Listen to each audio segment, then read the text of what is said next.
Welcome बच्चों, my name is Pramod Kumar. Welcome to NIT science classes. आज इस क्लास के माध्यम से आप लोगों को मैं टाइम टेबल बता रहा हूँ कि किस प्रकार से आगे का प्रिपरेशन करना है 12th क्लास के लिए। ठीक है, जो भी स्टूडेंट 2024 में बोर्ड देना चाहते हैं वो इस टाइम टेबल को जरूर फॉलो कर लें। आप इस टाइम टेबल को अगर फॉलो करेंगे ना तो यकीन मानिए कि आपका रिजल्ट बहुत बढ़िया होने वाला है। ठीक है, लेकिन इसके लिए आपको इस टाइम टेबल को फॉलो करना पड़ेगा। देखिए बच्चे, हुआ क्या है कि अभी मई का मंथ चल रहा है। लगभग क्लास में आपको करीब 4 चैप्टर के आसपास करीब सब्जेक्ट कंप्लीट हो चुका होगा। ठीक है, तो करीब फिजिक्स का 4 चैप्टर कंप्लीट हो गया, केमिस्ट्री का 4 चैप्टर, मैथ्स का लगभग 4 से 5 चैप्टर कंप्लीट हो गया होगा, बायोलॉजी का 4 से 5 चैप्टर कंप्लीट हो गया होगा लगभग। ठीक है, जहां पे भी आप पढ़ रहे होंगे। तो अब क्या करना है ना कि इस चैप्टर को रिवाइज करने की जरूरत है और अच्छे तरीके से रिवाइज करना है। तो रिवाइज करने का तरीका क्या है आपको मैं बता देता हूँ कि रिवाइज करने का तरीका यही है और आपको कितने घंटे पढ़ना है ये भी समझना है। तो देखिए, ये जो भी एक चैप्टर, जिसे मैं बात करता हूँ फिजिक्स का, ठीक है, जैसे मैं बात कर रहा हूँ फिजिक्स फर्स्ट चैप्टर। तो देखिए, फर्स्ट चैप्टर जो है फिजिक्स का, ये फर्स्ट चैप्टर फिजिक्स का एक बार में रिवाइज नहीं हो सकता। कभी भी एक दिन में ये रिवाइज करना इम्पॉसिबल है। हाँ, अगर कोई भी स्टूडेंट बहुत बढ़िया प्रिपरेशन अगर किया होगा तो आराम से वो एक दिन में 1-2-4 घंटे में रिवाइज कर लेगा। लेकिन होता क्या है कि अभी आपके पास समय को बचाते हुए आगे बढ़ना है, क्योंकि अभी जो प्रेजेंट टाइम में आपका जो चल रहा होगा उसको भी मेंटेन करके रखना रहता है। इसलिए आपको क्या करना पड़ेगा कि फिजिक्स का फर्स्ट चैप्टर को 3 पार्ट में बांट दीजिए। पार्ट फर्स्ट, पार्ट सेकेंड और पार्ट थर्ड। इससे क्या होगा मैं बताता हूँ। इससे क्या होगा कि आप लोगों को ये एक चैप्टर का 3 पार्ट बट गया। 3 पार्ट बटने का मतलब ये नहीं हुआ कि पेज अलग अलग करना है।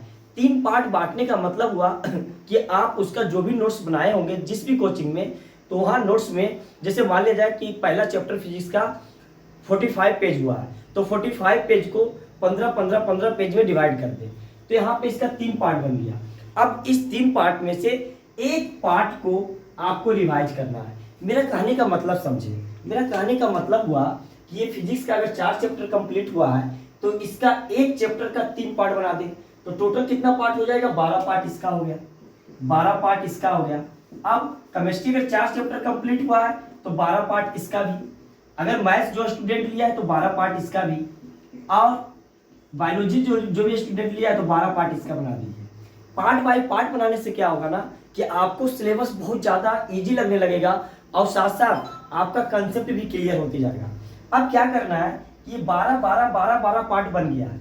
जो भी स्टूडेंट पीसीएम का जो स्टूडेंट है, पीसीएम फिजिक्स केमिस्ट्री मैथ, या जो स्टूडेंट पीसीबी का है, ठीक है, उसमें आपको क्या करना है, ध्यान से समझना इस चीज़ को। तो देखिए 12 पार्ट में बट गया है, तो आप इसको हर एक सब्जेक्ट का एक एक पार्ट डेली रिवाइज करना है। ठीक है, तो 12 पार्ट का मतलब हुआ कि आपको ये जो पार्ट है एक एक पार्ट पर डे आपको उठाना है, एक पार्ट पर डे आपको उठाना है। तो देखिए, तो ये पीसीबी का 12 पार्ट बना, जैसे फिजिक्स का 12 पार्ट बन गया, केमिस्ट्री का 12 पार्ट बन गया, मैथ्स का 12 पार्ट बन गया। तो एक पार्ट को आपको क्या करना, पर डे रिवीजन करना है। ठीक है, पर डे एक पार्ट आपको रिवीजन करना ही करना है, कुछ भी हो जाए। इसके लिए देखिए आपको क्या होगा, इसके लिए मैं बताता हूं कि अब देखिए 12 पार्ट में ये बन गया। इस टाइम टेबल को जिसको भी नोट करना है स्टूडेंट को, वो नोट कर सकते हैं। ठीक है, अब बात करते हैं, आपको मैं इजी वे में ले जाना चाहता हूं ताकि अच्छा स्कोर आए। ठीक है, अब देखिए क्या है, इसको ध्यान से समझना है आपको इधर। अब क्या है कि जैसे फिजिक्स है, ये फिजिक्स का 12 पार्ट बन गया। अभी के समय में बता रहा हूं कि मई का मंथ जो चल रहा है इसमें मैं बता रहा हूं। ठीक है, फिजिक्स का 12 पार्ट बन गया, तो एक पार्ट को डेली लेना है, मात्र एक पार्ट। ठीक है, एक पार्ट को उठाना है। ठीक है, इसी तरीके से मैं बात करता हूं कि जो भी स्टूडेंट केमिस्ट्री तो होगा ही, साइंस का मैं बात कर रहा हूं, तो इसका भी 12 पार्ट, 4 चैप्टर में 12 पार्ट बन गया। ठीक है, तो इसका भी एक पार्ट उठाना है। ठीक है, जो भी स्टूडेंट मैथ्स लिया होगा या बायोलॉजी, जैसे मान लीजिए कि मैथ्स लिया है, सपोज कीजिए, तो मैथ्स में तो ज़्यादा थ्योरी वगैरह तो है नहीं, उसमें तो कंसेप्ट होता है। मैथ्स का हटा देते हैं यहाँ पे बात करते हैं थोड़ा बायोलॉजी का। ठीक है, बायोलॉजी का अगर 4 चैप्टर कंप्लीट हुआ तो 12 पार्ट, तो एक पार्ट आपको पर डे उठाना है। अब देखिए ये तीनों पार्ट को आपको मेंटेन करके चलना पड़ेगा, एकदम मेंटेन रहना चाहिए। अब देखिए जो भी स्टूडेंट, हम मानते हैं कि पहला बार जो भी स्टूडेंट पहला बार अगर रिवीजन कर रहा होगा ना, तो उसको समय बहुत ज़्यादा लगेगा, बहुत ज़्यादा समय लगेगा। तो आपको एक पार्ट, मतलब कि एक चैप्टर का एक पार्ट को आपको कम से कम स्टार्टिंग में मैं बता रहा हूँ 45 मिनट से 1 आवर का समय लगेगा, इससे ज़्यादा नहीं लगेगा। अगर जो भी स्टूडेंट स्टार्टिंग में थोड़ा मेहनत किए होंगे ना, तो उसको 45 मिनट से 1 आवर के आसपास लगेगा 15 पेज को रिवाइज करने में।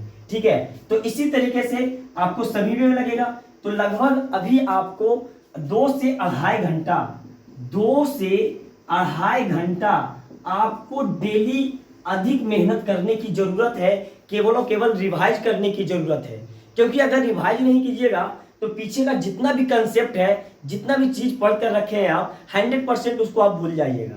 ठीक है, इसीलिए आपको 2 से अढ़ाई घंटा पार्ट बाय पार्ट आपको क्या करना पड़ेगा, रिवाइज करना पड़ेगा। अब देखिए ये तो 2 से अढ़ाई घंटा अभी हुआ।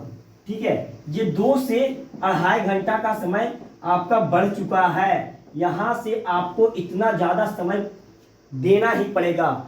ये तो है समय रिवाइज का, इतना समय आपको डेली देना पड़ेगा। रिवाइज करना है, रिवीजन करना है, जो प्रीवियस चैप्टर कंप्लीट हो चुका है जिस भी इंस्टीट्यूट में आप पढ़ रहे होंगे। ठीक है, अब क्या करना है कि अब जो प्रेजेंट टाइम में जो चल रहा होगा सब्जेक्ट, प्रेजेंट टाइम में जो भी चल रहा होगा सब्जेक्ट, जो भी चल रहा होगा फिजिक्स केमिस्ट्री वगैरह, उसको भी मेंटेन करके लेकर के चलना है। उसके लिए आपको क्या करना पड़ेगा कि जो भी क्लास में होता है ना, जो भी क्लास में जैसे पढ़ा रहे हैं 5वां चैप्टर या कहीं पे भी आप पढ़ रहे हैं, तो उसमें क्या करना है, इसको भी आपको मेंटेन करके चलना है। तो मेंटेन करने के लिए अगर मानते हैं कि कोई भी स्टूडेंट फिजिक्स केमिस्ट्री बायोलॉजी लिया है, सिंपल सा मैं बताता हूँ, फिजिक्स केमिस्ट्री बायोलॉजी, तो उसको क्लास में जो भी पढ़ाया गया उसको रिवाइज करने में लगभग आपको 2 घंटा का समय इसमें लगेगा, 2 आवर का समय इसमें लगेगा। तो इसको जोड़ दीजिए तो लगभग 2 आवर का आसपास इसको प्रेजेंट टाइम में जो चल रहा है उसको रिवाइज करने में लगेगा। तो लगभग इन दोनों को मिला दिया जाए तो 4 आवर से 4.5 आवर का समय आपको फिजिक्स केमिस्ट्री और बायोलॉजी के पीछे देना है। उसके बाद ये शेड्यूल तो हो गया, ये शेड्यूल को आपको फॉलो करना ही पड़ेगा भी। ठीक है, ट्यूशन के बाद इतना समय तो आपको चाहिए ही चाहिए, मेहनत करना ही पड़ेगा अगर अच्छा करना है तो। उसके बाद अब क्या होगा कि अगर मान लिया जाए अब 3 दिन हो चुका है, जैसे मान लिया जाए कि 3 दिन आप रिवाइज कर लिए, तो 3 दिन रिवाइज करने के बाद देखिए इसको पढ़ने का तरीका होता है, एक सीरियल वाइज पढ़ना पड़ता है। ठीक है, अब क्या हुआ कि जैसे आप 3 डेज रिवाइज कर लिए, तो 3 डेज के बाद आपको एक चैप्टर पूरी तरीके से कंप्लीट हो चुका है। एक चैप्टर सभी सब्जेक्ट का एक चैप्टर का आप रिवाइज कर चुके हैं, कंप्लीट हो चुका है। अब जो भी एक चैप्टर रिवाइज हुआ है ना, चौथा दिन मतलब 4th डे जो होगा उसको आप दूसरा चैप्टर को टच भी नहीं करना है। ठीक है, आपको उसको टच भी नहीं करना है। अब ये जो एक चैप्टर जो कंप्लीट हुआ है ना, अब इस एक चैप्टर को सामने क्वेश्चन बैंक रखें, क्वेश्चन बैंक से जितना भी क्वेश्चन आया हुआ सब्जेक्टिव ऑब्जेक्टिव उस चैप्टर से रिलेटेड, चाहे उसका एक आता है अलग अलग चैप्टर का क्वेश्चन बैंक आता है, आप वहां पे जाकर के क्वेश्चन बनाएं। ये क्या होगा, क्वेश्चन बनाने से आपका क्या होगा कि माइंड जो होगा डेवलप होगा, बहुत ज्यादा तेजी से आपका माइंड डेवलप होगा। ठीक है, अब देखिए क्या है कि ये तो हो गया आपका डेली का, आपको कितना 4.5 से 5 घंटा तो पढ़ना ही पढ़ना है कोचिंग छोड़ करके। और 3 दिन में जब एक चैप्टर पूरी तरीके से कंप्लीट हो जाएगा, चौथा दिन आपको टच भी नहीं करना है। पहले बोलते सेकेंड चैप्टर में जाना भी नहीं है। सेकेंड चैप्टर में जाने के लिए ये पहला चैप्टर से जो भी प्रीवियस ईयर क्वेश्चन आया हुआ है उसको क्या करें, रिवाइज करें, उसको बनाएं, क्वेश्चन को देखें, समझें। ठीक है, उसके बाद ये चौथा दिन कंप्लीट हो गया, फिर 5वां दिन से आपको क्या करना, सेकेंड चैप्टर जाकर के उलटना है, रिवाइज करना है। ये आपको शेड्यूल चलेगा करीब 15 से 16 दिन में, 16 डेज में जितने भी चैप्टर आपका कोचिंग के अंदर कंप्लीट हुआ है वो पूरा का पूरा रिवाइज भी हो जाएगा, साथ साथ क्वेश्चन भी सोल्व हो जाएगा। जितना भी है मेहनत कीजिएगा तो क्वेश्चन भी सोल्व हो जाएगा, और साथ साथ आपका जो प्रेजेंट टाइम में चल रहा है वो भी हो जाएगा। ये तो हो गया पढ़ने का टाइम टेबल कि आपको इस तरीके से आपको मेहनत करना है। अब देखिए, अब क्या होता है कि बहुत सारे स्टूडेंट पढ़ाई कर लिया, पढ़ाई करने के बाद क्या होता है ना कि वो जल्दी उसके दिमाग में मेमोरी उसका बहुत लूज रहता है। मेमोरी मतलब ज़्यादा दिन तक याद रखने के लिए, मेमोरी पावर को बढ़ाने के लिए सबसे आसान सा तरीका है।